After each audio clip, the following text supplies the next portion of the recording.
Honorable Justice Mahadevan,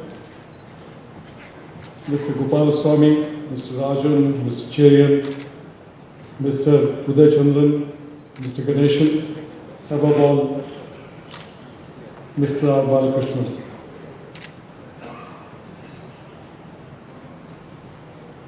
Actually, Mr. R. Balakrishnan and I have the same boss, and his name happens to be Sri Naveen Patnaik. Mr. Patnaik has sent me here personally to make sure that the Tamils do not hold him back, and I can take him back with me. Though I have said that in jest, but I must tell you that Bala sir, as he is very affectionately known in the entire state of Odisha, is the most claimed bureaucrat that the state has seen for a long, long time. It's not easy to be that. There are a lot of people who are very popular, but not necessarily effective. The IAS is notoriously famous for people who make it a parking lot for academic pursuit. They come into the IAS confused about what they should be doing in life. And having crossed the UPSC, they write poetry, they write novels, they take 2 PhDs, they do this doctorate and that. And all that happens at the cost of public service. But once you are in, you are in.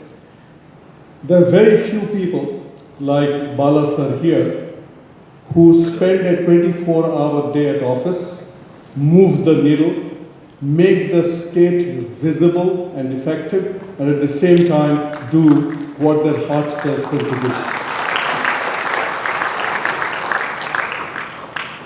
There are officers who are not corrupt, but not effective either. This is the worst kind of officer that you can find.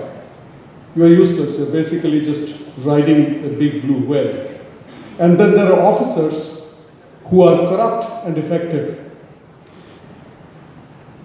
But there are very few officers who are extremely effective and completely incorruptible. And that's this man. In Odisha, people love him because of who he is, but also because Odias are very culturally deep and culturally sensitive people.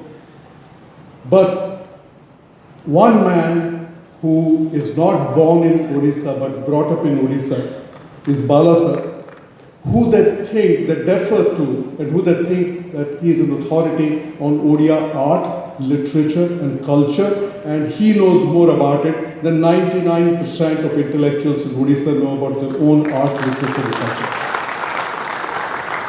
But he is also widely loved because he is non-partisan, he is humble, he is very accessible. It's very difficult to be accessible as a bureaucrat.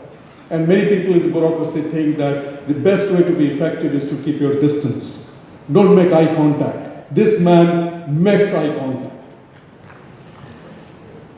In addition to all that, in Odisha we are in love with him for another reason, and that is he is a champion of the indigenous people. He is the ultimate champion of the Adivasi population of Odisha, and we have the second largest Adivasi population in the entire country. But amidst all these things, there are 2 men who are responsible for getting me into my second life. That point is a very important point. Bala has a theory that you really flourish in your second life.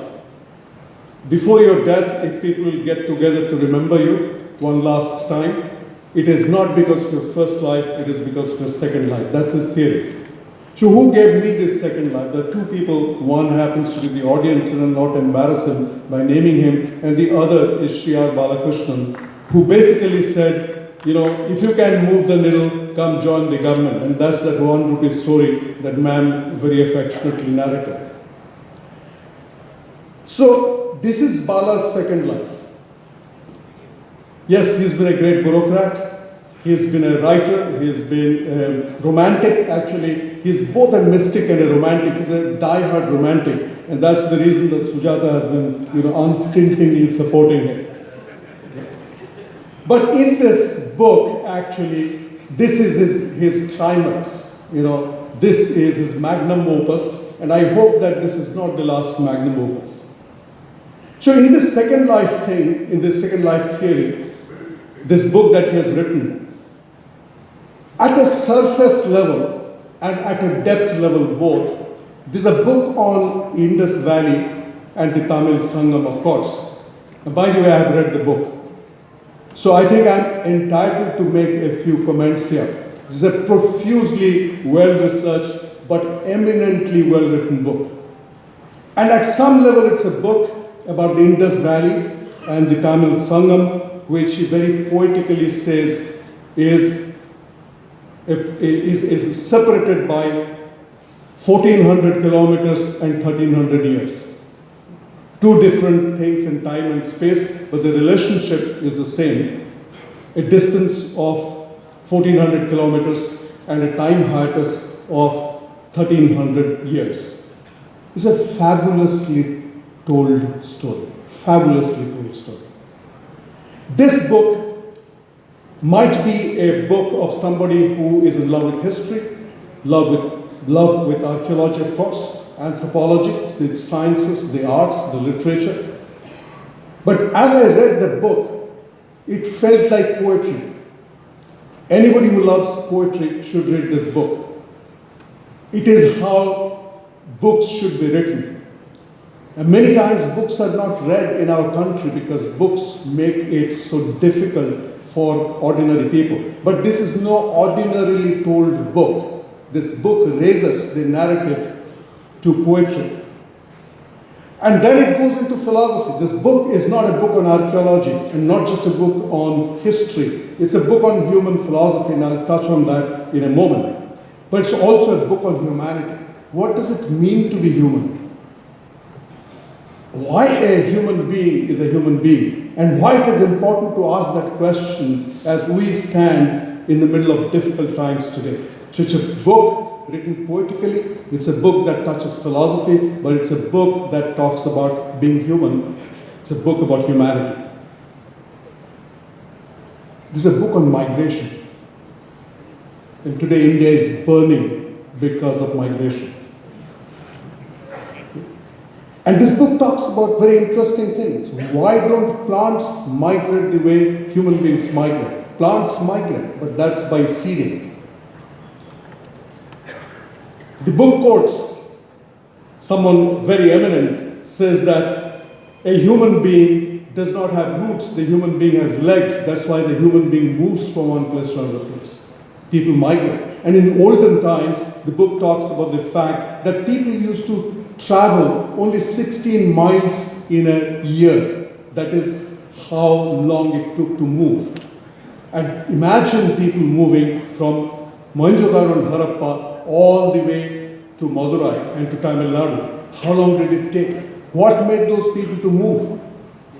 What were they thinking? What did they carry with them? What did they carry in terms of the pots and pans and the cattle?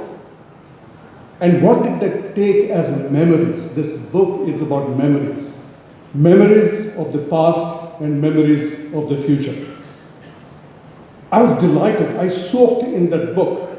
It's one of the best books that I have ever read in my entire life. And this book is actually written like a poem, long poem, but it presents itself like a movie. The characters speak. They speak over different time and space, and they engage and they talk to you. Sometimes the author is speaking. Sometimes the characters of Mohenjo-daro Harappa are speaking. Sometimes a Tamil poet begins to speak to you. Sometimes somebody from Mesopotamia appears and speaks to you. It is a stereophonic experience, a 360-degree and a stereophonic experience which is extremely immersive. And what's made that immersive experience possible, and I'm going to give credit on this to not Bala sir, but to all the people who have put their heart and soul together to design this book. This is one of the most beautifully designed books in recent times. Every page of this book, I said, this should be a poster. We should frame this as a poster. I'd love to have all these posters in my study. It's so beautifully curated. Each picture is so beautifully selected. Each artwork is so beautifully presented. It's just an unbelievable experience. So I want to thank all those people, because this cannot be done by hiring the best person. Money doesn't buy this book. Money doesn't create a book like this. The infectious joy and the charm and the love for life that Bala sir stands for is presented in this book, and that has spread its tentacles to anybody who has come in contact with it in this particular project. You know, when you read a good book, it has to be taken, and I apologize for giving a metaphor that I'm going to give. It's like an exceedingly good limited edition French wine. You don't want to drink it in a hurry. You want to sip it very slowly, and you are all the time worried that it will get over. I'm going through that experience right now. I have got this much left of the book, which I'm not going to read in a hurry. Thank you very much. This has been a delight. And to all my Tamil friends, please know that he belongs to us more than belongs to you. But for now, please enjoy Sri R. Balakrishnan. And congratulations, Bala sir. Thank you.